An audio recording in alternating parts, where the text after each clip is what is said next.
I want to give you an update. On Wednesday, our building team presented to the church a big presentation and hosted a number of questions from our congregation about what is soon to transpire on the property. And if you'll give me just an opportunity to give you a Reader's Digest version of that, I'd like to go through that with you very quickly.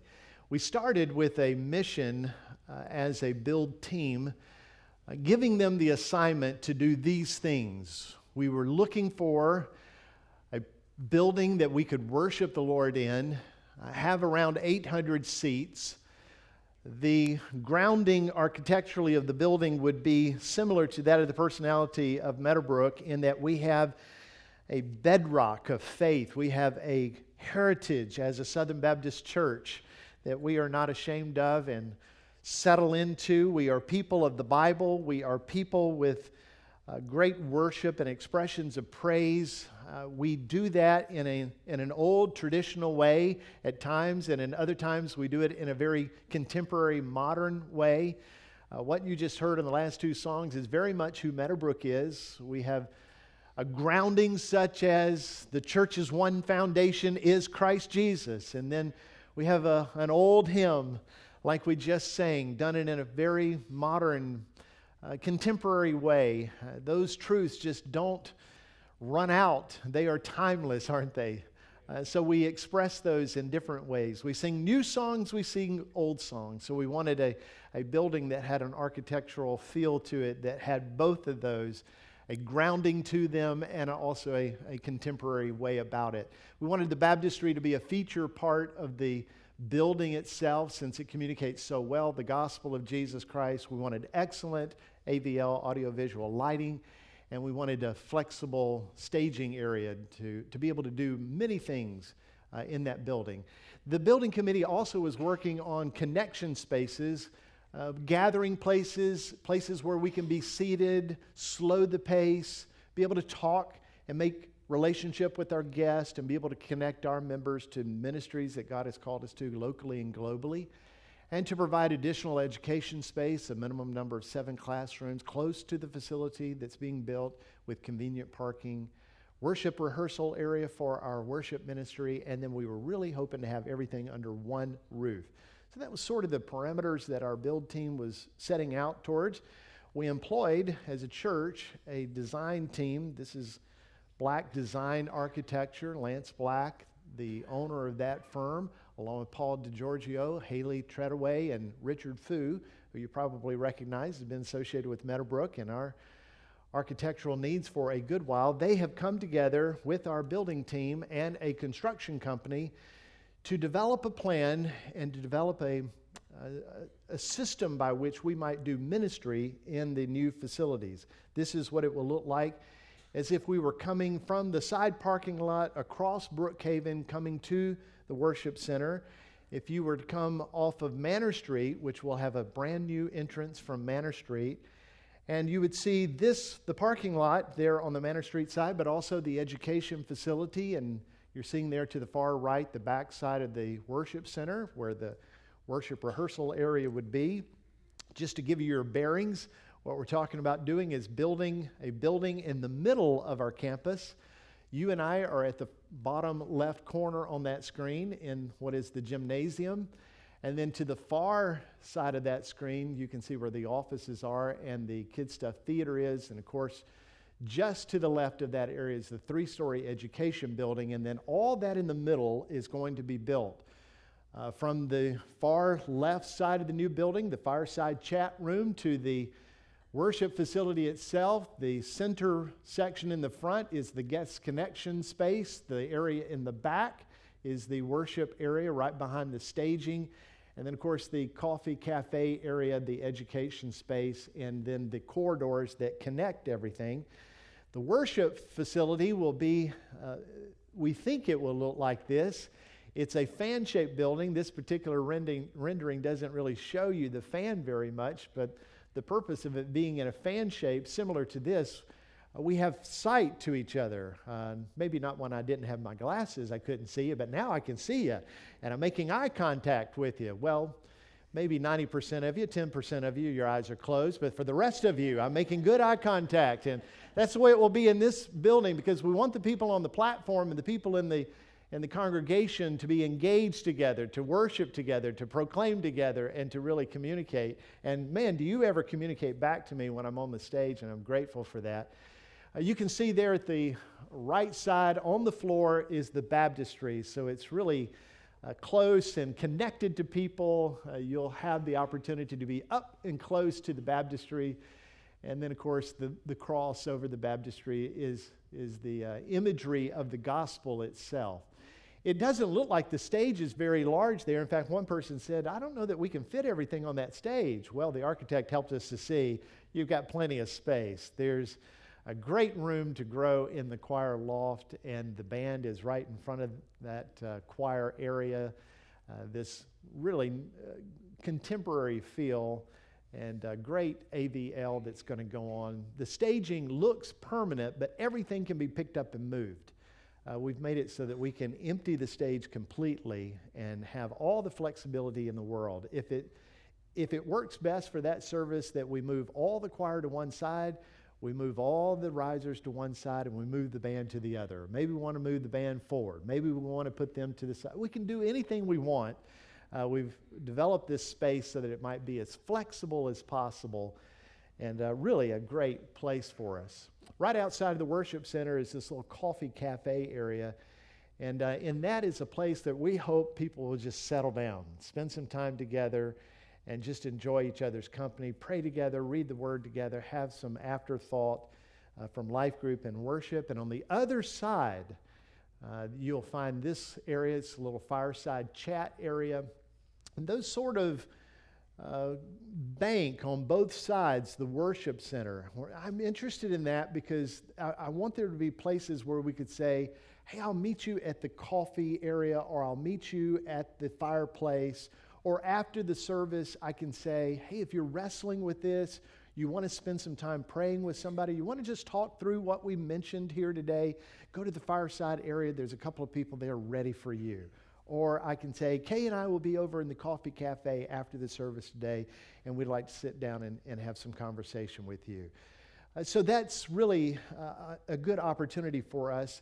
There's also this grand opportunity for us to have a connection space with our guests. Right now, if you're a guest, and I'm grateful that you're here, but we didn't make it real easy for you today. When you drove up on the property, you probably parked in the parking lot and wondered, where do I go? It looks like you ought to go to the top of the property over off Rainbow Drive. But then we've got a welcome center in the middle of that, and then we see all these people walking down into the gymnasium. Where do I go? Well, the architects have helped us with this guest connection space. It's the most forward of the doors. It's the most inviting part of the building, and it will be the place where we will be ready to receive our guests and warmly welcome them and share with them how grateful we are to be able to worship side by side with them. Then you can see from the entrance of that going into the welcome station, what we call guest connections, on the right and on the left, we'll have some welcoming hosts there with all the information that's needed for our guest. And then those corridors moving to the left or to the right on this screen, if they move to the right, they're moving towards the coffee connection area and over to the education or Kid Stuff Theater. If they move to the left, they're coming towards this building and passing the fireside chat area. And if they were to go to the next through the next wall, one of the doors that are to the right or to the left, they would be in the worship center. This is as if you were coming out of this building, walking past the worship center, which would be on your left, and you're walking towards the education space. This is walking through that guest connections area. Just wanted you to get a grasp of that. And then one of the things that I think is going to be really helpful to us, maybe you can envision what's happening in this rendering. Through that opening is our current welcome center. That's where the brick walls are. If you were to go to the right, you'd be in the Kid Stuff Theater. If you go to the left, you're in the education building. This room is actually built on the outside. It helps us to connect all the buildings under one roof. But this is what we're going to call ministry connections. So every Sunday when I say something like, hey, at the end of the hall you can pick up, or if you're a guest, drop by this, and you have a few hundred people coming in or a few hundred people going, in the midst that all that is happening, We're doing away with that issue. This will be Guest Connections, so everything that we try to get into your hands or help you to understand more fully will be at Guest Connections. We will not do that in the Guest Connection area. In the Guest Connection area, we really want to just spend time with our guests and make them feel so much loved and welcomed. And the Ministry Connections will be a hub. If you want information about our missions coming up, Ministry Connections. If you want to buy a t-shirt, Ministry Connections. If you're looking for tickets, Ministry Connections. You want to know about Life Group? Ministry Connections. It's the place where we get people connected in our ministry. So I'm really excited about that part of it. And then, of course, we're going to have to relocate the playground. You're looking at a simple image. The building there to the middle left is the 3-story education building. And if you've been on the back side of that, you know there's a portico that you can actually drive under. That portico won't be a drive-through anymore. It will be kicked out, the drive-through will. And that portico will actually become part of the new playground. And the playground will be just on the other side, so they'll have some shady side and they'll have some sunny side. And this is one of the companies that we're talking to about playground equipment. We're about to finish up those discussions and start putting in a playground pretty soon. This is our building team. This is Johnson Crease Construction Company. One of the owners, Bill Crease, there. And our Meadowbrooks project manager, Alan English, and the project superintendent, who will be here on the property for about a year, is Wayne Latham. So we look forward to working side by side with them. They have been working with our architect, working to develop the plan and value engineer the plan. So what we've tried to do is not draw out all the plans, take it to a builder and say, tell us how much this is going to be. We brought the builder in on it early so that we can keep the price down. Our goal was $8 million, but I'm just going to tell you, in this market, that has been incredibly difficult to do. We have value engineered and tried to figure out how we bring it down, and we have brought it down many times, but every time we bring it down, it goes up. So it's just the nature of construction these days. If you're in that business, you know exactly what we're talking about. So the $8 million project is now $8.6 million, and that's an estimate. We haven't gone to get firm bids yet. What we've been doing is estimates. We've gone through 4 estimates along the way just to make sure that we're in the right direction. And we've altered the layout and the architecture, the committee has, to try to keep the price down. The last estimate we have is $7.44 million for the building. We think the soft cost, which includes all the seating, all the audio, the visual, the lighting, all the fees for architects and inspectors, just every little nuance that you can think of in the building is called soft costs. We think that's going to be about $1.1 million. So the total estimate is 8.6. Now it might be in the middle of September when all the construction documents are done and the general contractors start sending out the packages to all these subcontractors and they are competitively bidding against one another. It might be that price will soften some, but I think it's probably going to land somewhere along in there, and the build team thinks that. But we'll see. Maybe we can reduce that down. So if you're the numbers person, this is the chart for you. When we knew going into this we were trying to raise $8 million, now we're trying to raise 8.6, that we lacked about $2.8 million. So we asked the church, would you give us an estimate of giving for the next 14 months or so? How much do you think you might be able to give? What's the Lord laying on your heart? Give us an estimate of that. And a little less than half of you actually participated in that. And so when we totaled up all the estimate of giving cards, we had $1.4 million estimated by our people. Now that put us at $1.4 million lower than we needed to be, and now we're adding another $600,000. So you can see we have a lot of work to do, and I'm just going to ask us to do it in faith, just to give with a hilarious heart that God has given us the opportunity to partner in this kingdom endeavor for Him. Now, we've already paid $308 million for soft costs. That's mostly architectural fees and inspection. I messed that up, didn't I? 308,000. What did I say? 3.8? Oh, that would be good. $308,000. I could hear a rumbling. I'm like, okay, you just messed up. I don't know what you did, but you just did it. All right, so on the left side of the screen, you see here's our cash positioning. We have $5.7 million in the bank. 100,000 of that we have promised to spend in a certain way. In other words, somebody gave it to us. Hey, we want this to buy Bibles for Africa. We want this to build a church in such and such. It's stuff the church has asked you to contribute in, but it hasn't all been spent yet. So we've already told you how that money is going to be spent. And for some of you, you told us how it was going to be spent. So you got to take that off. So we're down to 5.6. And then we're going to need about $150,000 when this is all done so that we can at least pay some bills until the next contribution comes in for the next Sunday. And so we actually have $5.492 million available. We've already paid $308,000 for soft costs. That means that we need for the building $1.9 million. So if we're going to build the building without debt, we need $1.9 million in the time that it takes to build the building. I'm just saying that's pretty God-sized. I trust him way more than I trust us, but I trust him.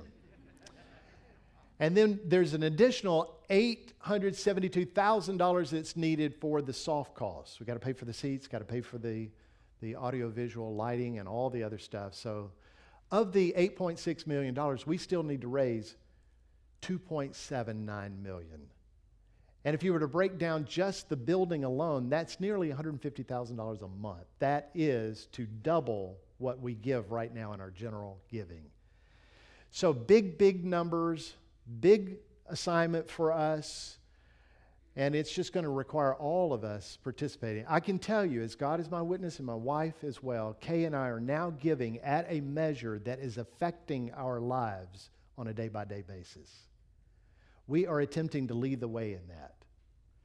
So there are things now that we would like to do that we have chosen not to do because we are giving to a higher capacity to this church for this project. We have not reduced our general giving. We continue to give the same amount to our general giving as before we started giving to the building. So we have added to that, and we encourage you to do the same in whatever measure God gives you the means to do that. Now, do it with joy. Don't do it because I'm compelling you. That's not the way the Scripture wants us to give. I'm doing it because God is giving us the privilege to give and looking forward to the opportunity to give more, to stretch ourselves even further and to do this thing in a glorious way. And I just want to invite you to do that. Some of you have given in substantial ways. Some of you have given in ways that I cannot imagine being able to give. I'm grateful that God has given you the resources to give that way. And can I just tell you, you will make the difference for us doing this in a glorious way. So I would ask you to continue to think in that direction. If God has already given back to you what you have placed in trust for this building, would you consider doing it again and going even further and beyond that and making a real impact? I pray that that would bring glory to the Lord. Now, beyond the money issue that we're trying to raise, it's really odd that we're trying to raise this money up front, and so we have it paid for when it's done. Most people are just taken aback by that, and probably so are all of us. Beyond that challenge is this challenge. We're about to build in the middle of our campus. So if you add on to your house, you typically will bring a contractor in. You'll say, hey, I want to push this wall out on the back side, and I want to add to the back of the house. Or maybe I want to enclose the garage on the end here, and I'll put another one on the other side. You're building on the edges. Nobody builds in the middle of their living room, but that's what we're about to do. So we are about to build in the middle of our campus, in the middle of our flow, in the heaviest trafficked area on our property. We're about to build in the middle of that. So I'm giving you a heads up. That ain't going to be easy. In fact, it's going to be outright difficult. Not just a bother, not just a burden. It's going to be difficult. And this little timeline helps us to see that. You can't read all the small print, but that's the timeline the builder has given to us. So I built this little orange, yellowy box to say, on the 13th of September, we anticipate there to be some fencing going up. Now that sounds cool, and I'll look forward to driving down Rainbow Drive or driving on the property and seeing fencing going up. But you know what fencing going up means? We ain't going to get to walk in there. And although that's cool from the outside, when you're trying to walk from building to building and you have to go around the back 40 to get to the next building, You got to remember, you were really excited about this at one time. So on the 13th, it's really exciting. And on the 17th, when they start building that back parking lot, it's really exciting. But in mid-October, when they expand the fence and you're saying, you want me to go around that? Yeah, that's going to be where it's really difficult. And then, of course, they're going to start the demolition for the pad. The building is going to start coming up in November. We'll open the new parking lot at the end of November. All these, are targets. And then, of course, right before Thanksgiving, we will close the center part of the campus, which looks something like this. The first part of the enclosure, no big deal. It's in yellow. We don't really have to go in that area much anyway. It does take out some of the playground, but okay, we can live with that. But then the second extension is that green area, and that means that we don't walk in the middle of that. And so we're having to walk around in the parking lot. No big deal. Can't go around the back of the property. No big deal. But then as the year is closing, this year is closing, and for the next several months, well into the next year, we will not be able to walk in the middle of the campus for most of the time. On Sundays, they're going to try to give us that little blue line where we can walk through the construction site. But there might be times that we can't even do that. We'll see. The Welcome Center that we have now that everybody walks through, closed. So I'm just telling you up front, this is not going to be easy. But we like to do things difficult at Meadowbrook sometimes, right? We enjoy the challenge. Once 14 months. Unless it's raining and unless it's cold and unless it's 100 degrees. Right? We're going to do this and we're going to do it well. We're going to do it in a way that God is honored. And I'm just trusting that God is going to give us growth in the midst of that. And I want you to be part of that. Now, a couple of things that I'm really praying about and somewhat concerned about. One is that our seniors who have had close proximity to the worship space because of the modulars, those are going. Pretty soon, those are going to be gone. So we're going to have to do something different with our senior adults. And when their life group is in the next building over and they can't easily gain access to this worship area, we're going to have to do something creative with them. And so it might be that they meet on another night of the week for their life group time.